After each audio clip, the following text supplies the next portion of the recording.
J'ai deux passions. En fait, ma copine et moi, on a les mêmes passions, les chevaux et les arts martiaux. J'ai commencé il y a une quarantaine d'années. Et puis, j'ai toujours eu des chevaux. J'ai toujours gardé des chevaux. On a fait un petit peu de compétition, mais c'était surtout pour s'amuser, faire la randonnée, puis les garder, s'en occuper. J'avais commencé à Montréal dans le temps que je travaillais là, dans les années 75. Après ça, je suis arrivé à Gaspé. Ce que je faisais à Montréal, du taekwondo, il ne s'en faisait pas à Gaspé. Donc, il y a eu une période d'arrêt jusqu'à temps que j'apprenne il y avait un club de karaté. Donc, je suis allé voir, je me suis inscrit et j'ai recommencé dans le karaté. Il y a à peu près 25 ans. On a formé notre propre groupe ici, chez nous. On s'est fait un dojo dans le deuxième étage de l'écurie. Puis on s'est fait un dojo pour s'entraîner, ma copine puis moi. On compétitionnait les deux. Puis on avait besoin d'un espace. Et puis, au fil du temps, ça s'est su. Il y a des gens qui nous ont demandé de se joindre à nous. Finalement, j'ai commencé à donner des cours. J'ai pris ma retraite. Puis je me suis dit, bon, ben je vais profiter de ma retraite pour donner des cours de karaté. Ça va être une belle activité. Puis... alors, j'ai commencé à donner des cours à des jeunes, puis après ça, des parents-enfants se sont joints. Tout récemment, des aînés. Alors, aujourd'hui, on donne des cours de karaté à pas mal à partir de 4 ans jusqu'à 80, 88.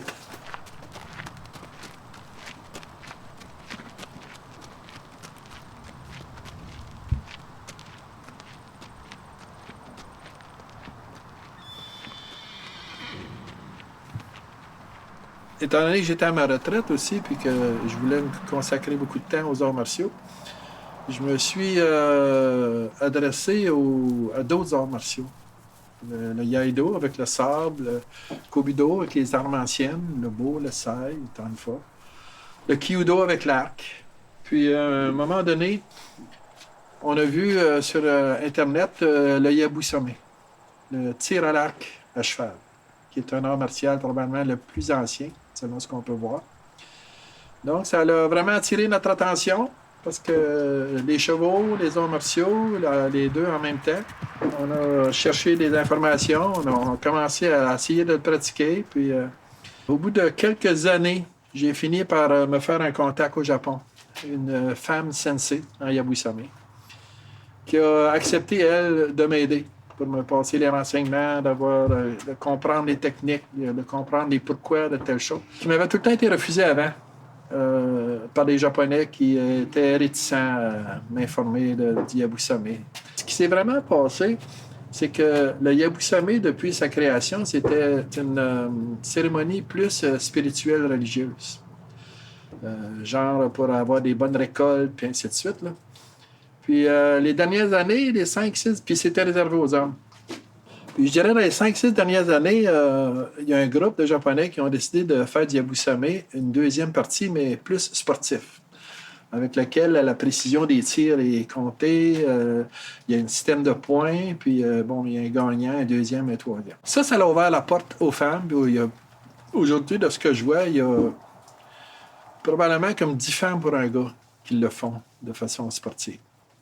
Et puis la sensei qui m'aide, c'est une femme qui le fait de façon sportive. Mais c'est le même tir. C'est juste que l'objectif premier, c'était de plaire aux dieux, puis l'objectif deuxième, c'est de faire des points. Donc là, aujourd'hui, on a une sensei au Japon qui nous donne toutes les informations, qui nous envoie des vidéos. Donc, ce qui est plaisant avec ça, c'est qu'aujourd'hui, on fait le Yabusame comme il devrait être fait. Les arts martiaux sont tous pareils, puis ils sont pas différents dans le sens que c'est le détail qui est important. On fait du karaté japonais traditionnel, c'est le détail. Le kyudo, c'est le détail. C'est tout le temps le détail, la perfection du mouvement, tout le temps essayer d'améliorer notre mouvement. Alors, le Yabusame n'est pas différent. On s'entraîne, puis cette japonaise-là nous aide beaucoup dans ce sens-là.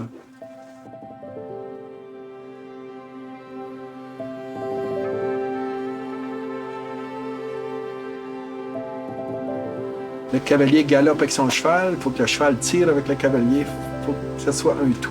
La relation entre le cavalier et le cheval est toujours bonne.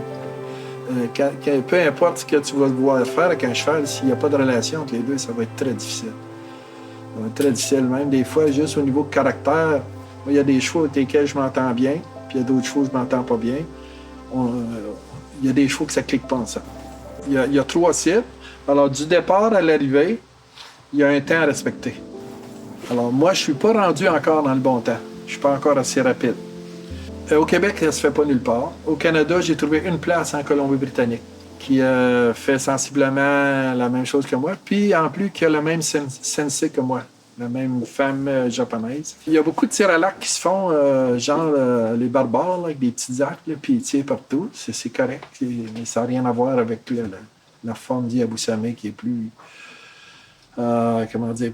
plus détaillée dans sa forme. Parce que c'est sûr que plus le cheval est rapide, plus la difficulté est grande. Parce qu'il y a 3 cibles, puis le but, c'est de toucher aussi. C'est instinctif parce que ça passe vite. C'est comme être calme et puis galoper vite. Habituellement, un cheval, quand il galope vite, c'est parce qu'il a peur, il saute de quelque chose, il n'est pas calme. Alors là, on lui dit, il faut que tu galopes vite, mais il faut que tu restes calme. Donc, c'est quand même, pour digérer ça pour les chevaux, c'est pas évident. Ça. Chez. Go. Excellent. OK. Donc, on va commencer nos spécifiques. On commence avec le Oizuki. Un qui rentre, l'autre qui sort. Et H. Ni. Sort. Chez. Go. Hook. Sitch. Hatch, Ku, Tu. Excellent. Alors là, comme je l'ai déjà expliqué, on est en train de pratiquer nos mots. Tantôt, on va faire des phrases, après ça, on va faire une histoire. Pour l'instant, on va faire nos mots. OK? Hey, hitch. Je regardais notre groupe au Budokan Gaspé. On avait des jeunes, des familles, tout ça, puis j'ai dit, ce qui nous manque, c'est des aînés. Ce qu'on voit souvent chez les aînés, c'est des gens qui en ont déjà fait dans le passé puis qui reviennent. Mais moi, je me dis non, je veux quelque chose qui s'adresse à des aînés qui n'en ont jamais fait. Ça a commencé au début, il y a 3 ans, avec des tests. Fait venir des gens, tester ça. Puis finalement, la formule est très simple. C'est le même programme que pour tout le monde, sauf que c'est fait sans vitesse, sans force, sans étirement exagéré. C'est fait, comme je leur dis, faites-les avec ce que vous avez. Il n'y en a pas deux qui vont faire pareil parce que vous n'avez pas les mêmes outils. Il y en a qui sont plus souples que d'autres, il y en a qui sont plus rapides que d'autres, mais le but, c'est pas d'être rapide. Le but, c'est de faire les bons mouvements, de faire travailler votre mémoire pour pouvoir vous souvenir des suites de mouvements dans les katas, de faire un petit peu d'étirement, d'essayer de voir jusqu'où on peut aller sans se blesser. Surtout, les sortir de la maison et avoir une activité. Donc, c'est ça qui est rejoint aujourd'hui. J'ai 2 groupes de 10, puis ils adorent ça. Le cours de karaté, c'est ce qui est le plus important là, dans leur semaine, là, c'est le cours de karaté. La vie m'a donné beaucoup d'exemples où les gens qui bougent, les gens qui continuent à bouger, ont une vieillesse différente. Puis, dans tout l'empaquetage des arts martiaux, ce que je trouve le mieux, c'est que ça nous permet de bien vieillir. Ça nous garde en forme physiquement, ça nous garde une souplesse, l'équilibre, la mémoire. Il y en a qui sont obligés d'acheter des jeux pour pratiquer leur mémoire. Essayer de se souvenir de tous les mouvements d'un kata, des kions, etc., ça fait travailler la mémoire. Et je trouve que ça fait des gens qui vieillissent bien avec une meilleure qualité de vie que celui qui est le couple de personnes âgées qui est chez eux à regarder la télévision, à regarder des soaps. On aime le monde. On aime les gens. Bon, La vie, c'est fait on aime ça rencontrer, on aime ça connaître, puis apprendre n'importe quoi. Puis la vie, c'est fait pour un échange.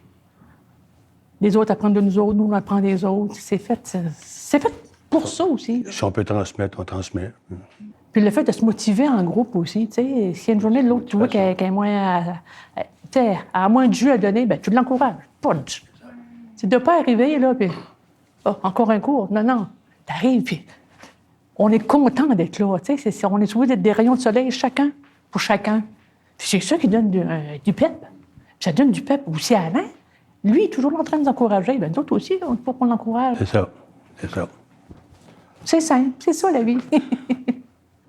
Va une fois toujours, essaye, ou bien appelle.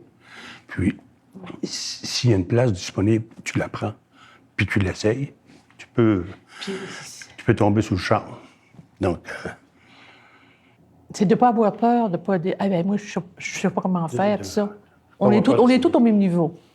Tout le monde est au même niveau. Il n'y a pas moins bon, plus bon.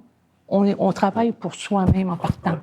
Puis entre ça, bon, on se change des petits trucs. Puis, c'est simple, c'est ça. même à 75 ans, on peut. Oui. Oui.